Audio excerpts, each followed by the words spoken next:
Class, attention here, please. Kelpies may be identified by their horse-like appearance, though they commonly take the form of other species as a means of luring prey. However, the action of shapeshifting has also been attributed to finding a mate of a different species. This is generally a last resort tactic in sparse areas, though outlier cases have occurred even in dense populations. Still, as a reminder, it should never be assumed that when Kelpie takes another form, that they are interested in mating with that species. Always remain cautious if you suspect you are in the presence of one. Since shapeshifting may encompass several species, we won't be able to discuss most of those course, so we will be going over some of the more common ones. First, we'll start with the human. A Kelpie in human form may retain the color of its mane and its hair, but how can we determine that it is in fact a Kelpie if it looks mostly human? Many excel at maintaining their disguise, though often you may see noticeable discrepancies in their appearance. A newly shifted Kelpie may carry residual aquatic plants in their hair. More experienced shapeshifters may be What? more difficult to What do you observe, want? but there are some methods that can be used to force No, them back into their it's original nothing. It's forms. fine. Just leave me Generally, alone, the okay? easiest method is to cause bodily harm to them. Yes, Now, I've even if you got my notes suspect an down, individual's okay? Kelpie disguise, don't go around Sorry, inflicting but violence I'm on busy right others. after class.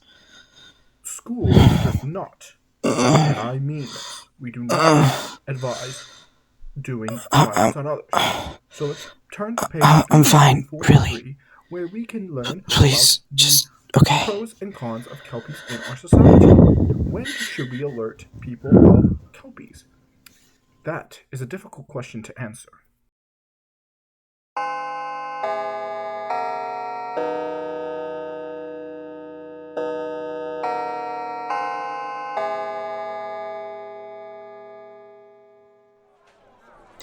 Excuse me. Please, just let me go, okay?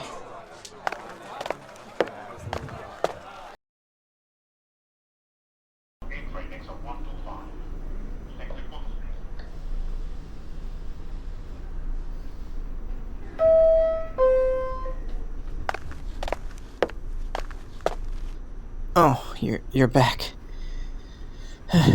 Good afternoon. You wanted to compare notes, right? Please don't worry yourself over what happened earlier in class, okay? I'm fine, really, okay? No, nothing's wrong. I've just been very busy recently, okay? I'm working on a major project for advanced alchemy and it's due next week. And I have an exam coming up for applied conjuring. Uh, since the start of the year? Wait, what?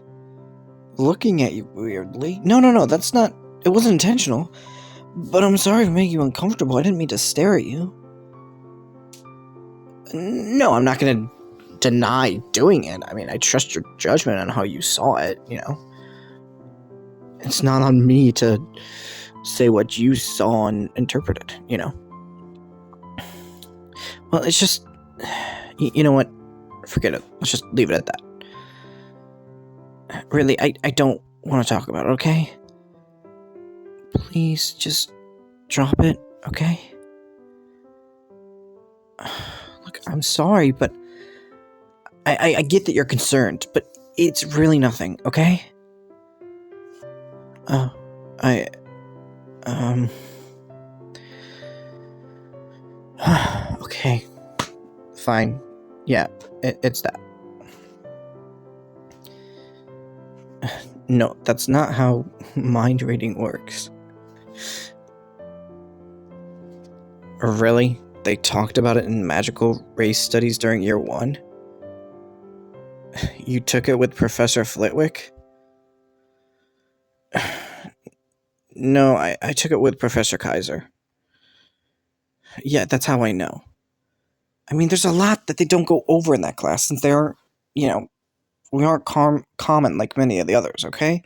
So it's probably better if I explain it to you so you don't get the wrong interpretation. Just bear with me, okay? Just. Okay, alright. I'm a type of mind reader. I can't read thoughts, though, but I can read memories. It's a different kind of sense, in a way. Kind of like seeing, hearing, or smelling. That sense just exists on top of all the others. So it's just part of daily living.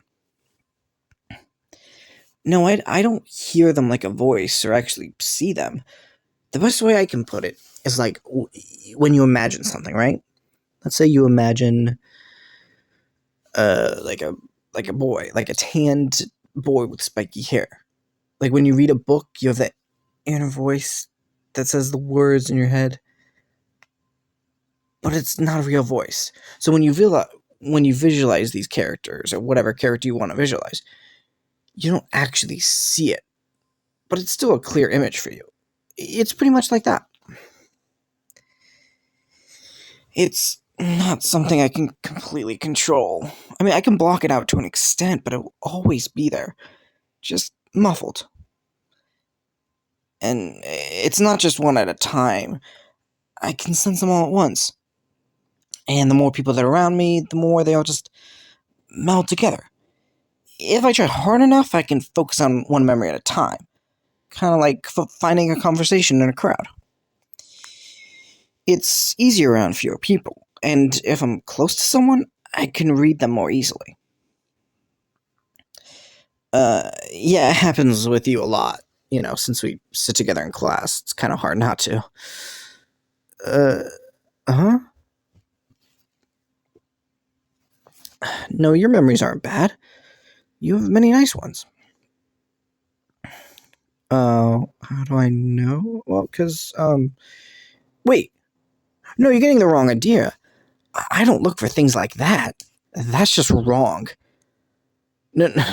Oh my god. You're making me embarrassed. No. Stop. Please. I'm not a pervert, okay? I can read that, what you're thinking right now, and I don't like it. It's not like that, okay? Oh my god. Okay. Please just think of something else, okay? This is weird. Okay. Uh, uh, uh, yeah. Oh god, I can't even focus anymore. Just think of anything else, please. This is weird. Literally anything else, please. Okay. That's better. Anyway, like I said, I don't I don't read your thoughts. I can't do that. But when you remember something, you start thinking about it. And the more focused you are on the memory, the more vivid it becomes to me.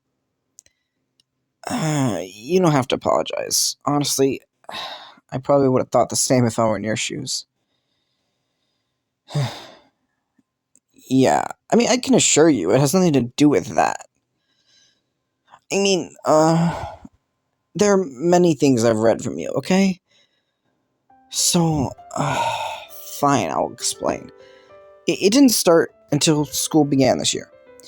Things were normal for the classes we had together before, but this summer was different for you. You went to your first theme park since you were 7. It was so much fun going on all the rides you couldn't get on before because you were too small. Even all the scary ones. Then you got to have one of those big turkey legs that you've been wanting to try for a long time. It made you so happy.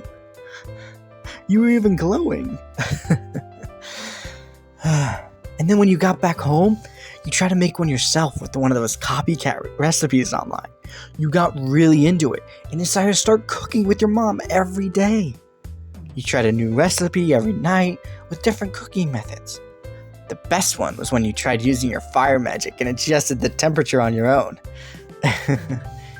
But you also used a lot of your free time to look into different universities.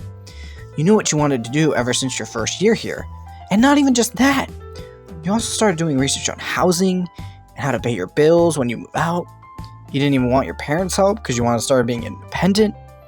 You're so responsible and know exactly what you want to do in life. And because of that, I started to like you a lot. There's so many great qualities about you. You're everything I want in a person. There's just one thing wrong. You never told me any of these things. We didn't talk about how your summer went. We don't talk at all. We're not even friends. We just have class together sometimes, and all that ever comes up between us is just schoolwork. And here I am, just reading your memories like it's nothing.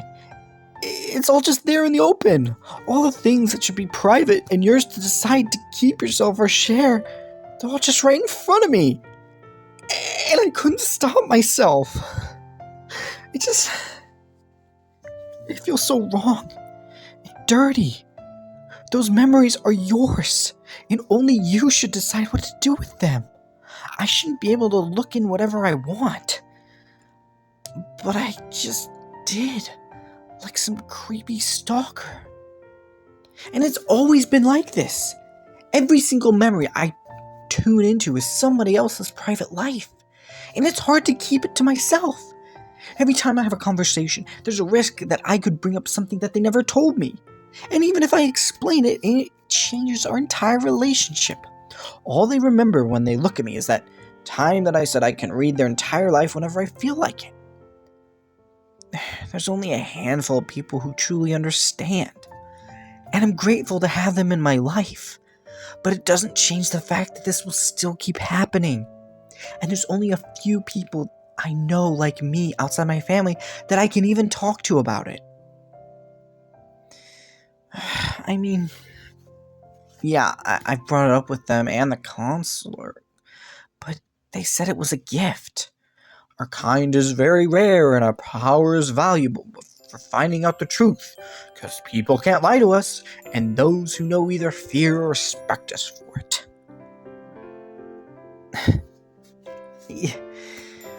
Yeah, I've thought about it, yeah. I mean, they keep telling me I could have a very successful career in criminal investigation if I wanted to. I mean, there's a high demand for people like us, so I would be guaranteed a job. Yeah, I've looked into it, and it does seem like a lot of fun. Still, I want to weigh my options. I have another year and a half to decide what I want to do. Then I might be a bit more like you, who at least knows what they're doing. I'm really sorry about all this. I already made you uncomfortable after how I've acted for the past few months, and I probably just messed up whatever our relationship was before this. But I don't think I can just get rid of my feelings for you, though. I've tried to bury them, but they just keep coming back.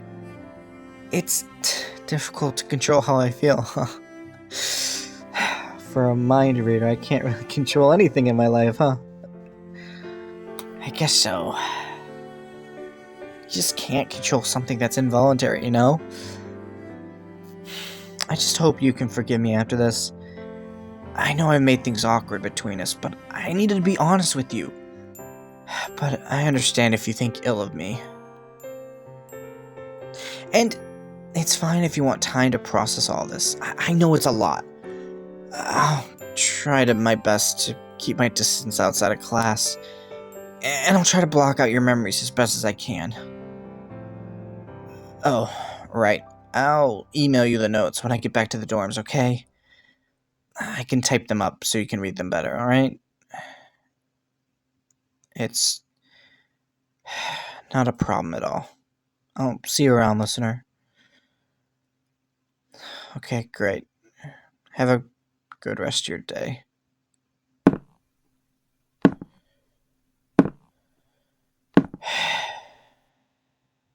You did it again, Killua. You chased away another good one.